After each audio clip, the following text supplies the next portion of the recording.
ఆంధ్రప్రదేశ్ మాజీ ముఖ్యమంత్రి వైసీపీ అధినేత వైఎస్ జగన్మోహన్ రెడ్డి గారు 2027 మిడిల్ నుంచి అంటే జూలై నుంచి కావచ్చు, సెప్టెంబర్ నుంచి కావచ్చు, తన పాదయాత్ర స్టార్ట్ చేయబోతున్నారు అనేది ఆ పార్టీ వర్గాల నుంచి వినపడుతున్న సమాచారం.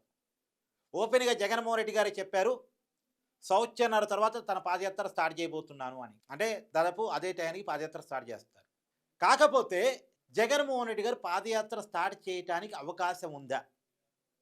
ఎందుకు ఈ అనుమానం అంటే, ఆంధ్రప్రదేశ్ లిక్కర్ స్కామ్‌లో ఈడీ ఎంక్వైరీ ముంచుకొస్తా ఉంది. 22వ తారీఖు మొన్న విజయసాయిరెడ్డి గారి విచారణ కొనసాగింది. 23వ తారీఖు శుక్రవారం నాడు మిథున్ రెడ్డి వైసీపీ ఎంపీ విచారణ కొనసాగింది. చాలా క్లియర్‌గా ఆంధ్రప్రదేశ్‌లో లిక్కర్ స్కామ్ జరిగినట్టుగా ఆధారాలని ఈడీ ఇప్పటికే పట్టుకుంది. గతంలో సిట్ అనేక ఆధారాలు నిరూపించింది. చాలామంది వైసీపీ నాయకులను అరెస్ట్ చేసింది. నిన్న విచారణకు వెళ్ళినటువంటి మిథున్ రెడ్డి ఆల్రెడీ గతంలో సిట్ చేతులు అరెస్ట్ అయ్యారు, జైలుకి వెళ్లారు, ప్రస్తుతం బెయిల్ మీద బయట ఉన్నారు. వైసీపీకి సంబంధించినటువంటి మాజీ ఎమ్మెల్యే చెవిరెడ్డి భాస్కర్ రెడ్డి ఇంకా జైల్లోనే గడుపుతున్నారు. జగన్మోహన్ రెడ్డి గారి ఇంటి మనుషులైనటువంటి ధనుంజయ రెడ్డి, కృష్ణమోహన్ రెడ్డి, బాలాజీ గోవిందప్ప వీళ్ళు బెయిల్ కోసం కింది కోర్టు నుంచి సుప్రీంకోర్టు దాకా కాళ్ళు అరిగేలా తిరుగుతున్నారు. మాకు రెగ్యులర్ బెయిల్ ఇప్పించండి అని తిరుగుతున్నారు. వాళ్ళకి రెగ్యులర్ బెయిల్ రాకపోతే మళ్ళా తిరిగి జైలుకి వెళ్ళేటువంటి అవకాశం ఉంది. ఇప్పుడు మధ్యంతర బెయిల్ మీద వాళ్ళు ఉన్నారు. వాళ్ళకి కనుక రెగ్యులర్ బెయిల్ రాకపోతే తిరిగి మళ్ళీ జైలుకి వెళ్ళాలి. ఆ పరిస్థితిలో ఉన్నటువంటి పరిస్థితి కేసు. ఇప్పుడు ఈడీ కొంత దూకుడు పెంచింది. మొన్నటిదాకా ఈడీ రెస్పాన్స్ సరిగా లేదనుకున్నాం, కానీ ఈ మధ్య కాలంలో ఈడీ కొంత దూకుడు పెంచింది. మళ్ళీ మిథున్ రెడ్డిని ఈడీ అరెస్ట్ చేయబోతుంది అని వార్తలు కూడా వినపడుతున్నాయి. నిన్న విచారించారు. విజయసాయిరెడ్డి చెప్పిన సమాచారం ఆధారంగా ప్రధానంగా ప్రశ్నలు అడిగినట్టు తెలుస్తూ ఉంది. విజయసాయిరెడ్డిని అడిగి 100 కోట్లు మీరెందుకు తీసుకున్నారు? రాజు కసిరెడ్డికి 100 కోట్లు మీరెందుకు ఇప్పించారు? అసలు కొత్త డిస్టిలరీ ఏర్పాటు చేయించడంలో మీ పాత్ర ఏంటి? ఆంధ్రప్రదేశ్ మద్యం పాలసీని డిసైడ్ చేయడానికి మీకున్న అధికారం ఏంటి?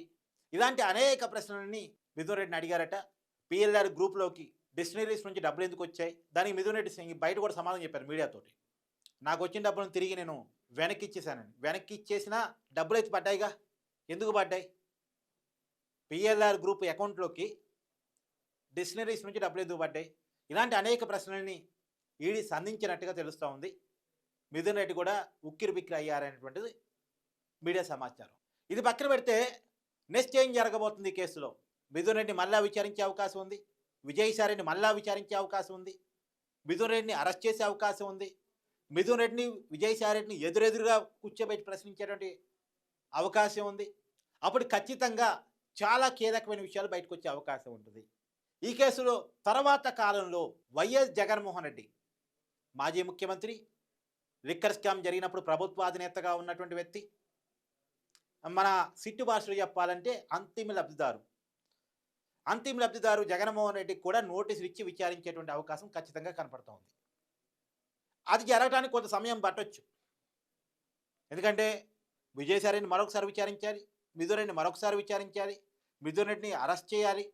అరెస్ట్ చేసిన తర్వాత కోర్టు ముందు ప్రొడ్యూస్ చేసి రిమాండ్ రిపోర్ట్ సబ్మిట్ చేసి రిమాండ్కి ఓకే చేయించుకొని రిమాండ్కి పంపించి మళ్ళీ కస్టడీలో తీసుకొని విచారించే క్రమంలో విజయసాయిరెడ్డిని కూడా విచారణ పిలిచి ఎదురెదురుగా కూర్చోబెట్టి విచారించి అనేకమైనటువంటి విషయాల్ని కనుక్కున్న తర్వాత జగన్మోహన్ రెడ్డి గారిని పిలుస్తారు అనేటువంటి సమాచారం వినపడుతుంది. కాబట్టి దానికి కొంత సమయం పట్టేటువంటి అవకాశం ఖచ్చితంగా ఉంది. ఎందుకంటే ఇది చిన్న కేసు కాదు, అంతర్రాష్ట్ర సంబంధాలు ఉన్న కేసు.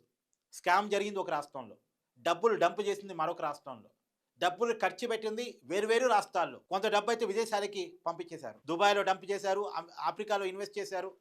ఇలాంటి అనేక రకాల విషయాలు దీంట్లో ఉన్నాయి. కాబట్టి వీటన్నిటిని ఫైండింగ్ చేసి వీటన్నిటికి సంబంధించిన ఆధారాలని తెప్పించుకున్న తర్వాత మాత్రమే జగన్మోహన్ రెడ్డి గారి అరెస్టు జరిగే అవకాశం ఉంది.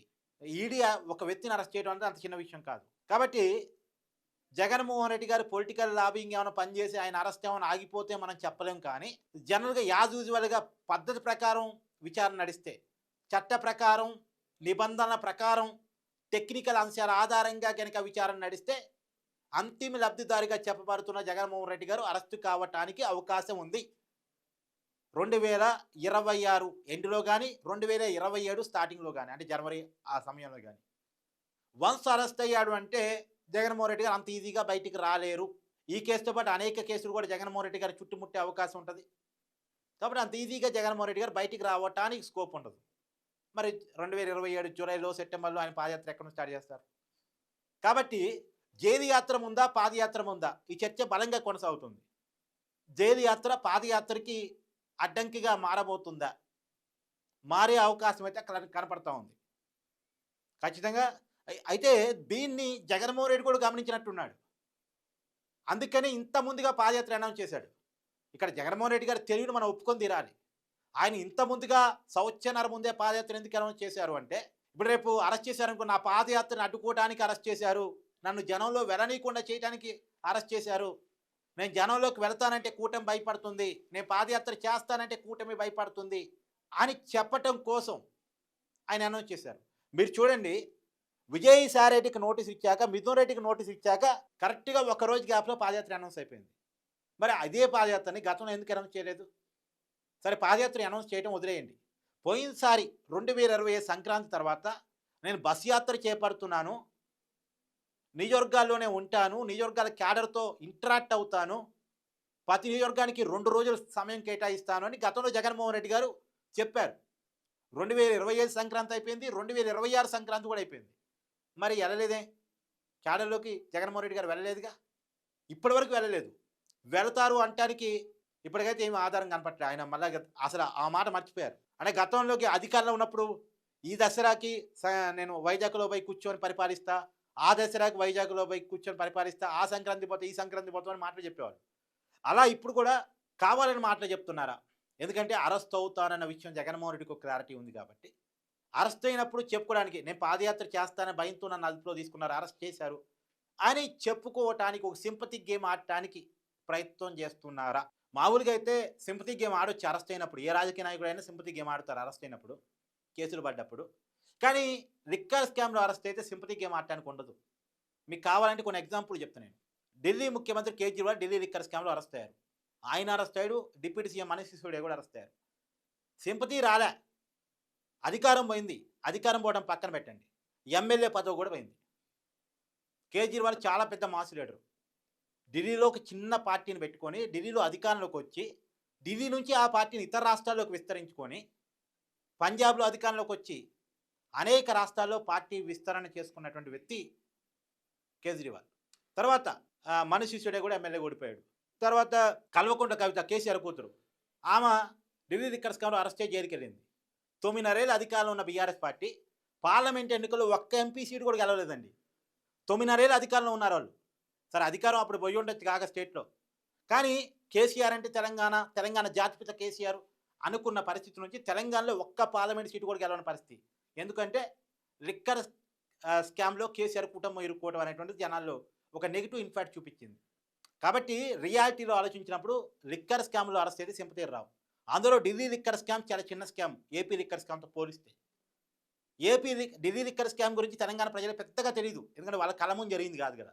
కానీ ఆంధ్రప్రదేశ్ లిక్కర్ స్కామ్ ప్రజల కళ్ళ ముందు జరిగింది, ప్రజల్ని చంపేస్తూ జరిగింది. ప్రజల కళ్ళ ముందే వాళ్ళు ఏ బ్రాండ్లు అమ్మారో తెలుసు, దాన్ని ఎంత డబ్బులు తీసుకున్నారో తెలుసు, క్యాష్ అండ్ క్యారీ పద్ధతిలో అమ్మారనే విషయం ప్రజలందరికీ తెలుసు.